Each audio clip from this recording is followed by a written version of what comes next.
Takkan 800 awak tak nak? Tak nak lah. Ambil saya rugi saja. Kai, rumah ni baru kosong. So, you tolong saya kemaskan rumah ni. Dan ini upah sini, 1,000. Tolong saya uruskan ya. Baik, Bos Moni. Saya akan uruskan.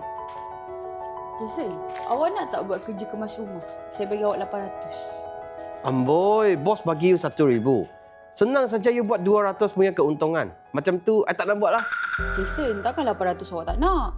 Tak nak lah. Ambil saya rugi saja. Tak apalah kalau awak tak nak, saya cari orang lain je lah. Mike. Ya. Saya ada kerja. RM500 untuk kerja bersih. Awak nak tak? Okey, boleh. Mike. Dia bagi you 500 ke? Iya. Tadi dia bagi saya 800. Saya tak nak buat.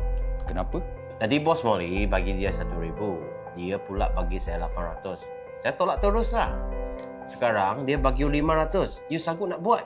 Kenapa nak bagi dia untung? Kenapa tak nak buat? 500 ni. Rezeki semua ni. Lagipun sekarang saya tak ada wang ni. Hai bos. Kan Kai suruh you kemaskan rumah. Kenapa you tak pergi lagi? Dia tu memang tak bagus. You bagi dia 1,000, dia pula bagi saya 800. Jason, kita sekarang kerja di masyarakat ni, janganlah berkira sangat. Berapa banyak dia boleh untung, itu kebolehan dia. Kalau dia sekarang masih bagi you kerja, maksudnya dia jaga mangkuk nasi awak, faham tak? Bos, lain kali kalau ada kerja, terus panggil saya. Tak. Ini bukan cara kita buat kerja. Awak kena faham apa yang you patut buat dan apa yang you tak patut buat. Setuju tak?